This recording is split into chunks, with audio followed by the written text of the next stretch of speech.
Get ready with me for gym. So guys, నేను gym dress వేసేసుకొని ready అయిపోయాను. Already నేను ఫేస్కి ఐస్ మసాజ్ ఇచ్చేసాను. It controls puffiness and also నా పోర్స్ని టైట్ చేస్తుంది.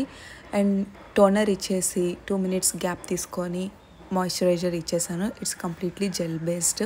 నాది ఆయిల్ స్కిన్ కాబట్టి నేను జెల్ ప్రొడక్ట్స్ యూస్ చేస్తేనే బాగుంటుంది.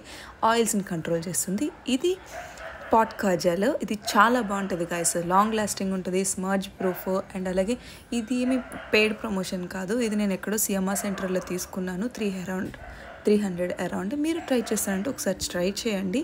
అండ్ నేను లిప్ బామ్ ఇచ్చేసి లిప్స్టిక్ ఇచ్చేసాను. జనరల్గా అది వెంటనే ఇవ్వకూడదు, బట్ జిమ్ కాబట్టి ఇట్స్ ఓకే. నేను 2 hours నాకు ఉంటే సరిపోతుంది. మీరు కానీ బయటికి వెళ్తున్నారు అంటే మాత్రం కొంచెం గ్యాప్ తీసుకొని ఇవ్వండి. లిప్స్టిక్కి లిప్ బామ్కి స్టే అనేది ఎక్కువ ఉంటుంది. నా హెయిర్ స్టైల్ వచ్చేసి సెట్ అయిపోయింది. నేను కోంబ్ యూజ్ చేయను మార్నింగ్స్, బికాజ్ నాకు అలా మెస్సీగా వెళ్తేనే నాకు నచ్చుతుంది. ఏదో నున్నగా దువ్వి వెళ్తే ఏదో స్కూల్కి వెళ్తున్న ఫీలింగ్ వస్తుంది. సో ఫైనల్గా మాయిశ్చరైజర్ బాడీకి చాలా నీడ్, అండ్ డియోడ్రెంట్స్, పర్ఫ్యూమ్స్, అసలు అక్కడ మనం చెమట చిందిస్తాం కాబట్టి ఇవన్నీ చాలా must and should. And my glasses are ready. And finally I'm set. So ఈరోజు ఇంట్లో స్కూటీ లేదు, తీసుకొని వెళ్ళిపోయారు. సో నేను బై వాక్ నియర్ బై కాబట్టి నేను వెళ్ళిపోయాను. నిన్న నేను బ్లాగ్ చేసిన విషయం మర్చిపోయి నేను జిమ్లో వీడియో తీయలేదు. ఈరోజు తీసి ఇది నేను ఇక్కడ యాడ్ చేశాను.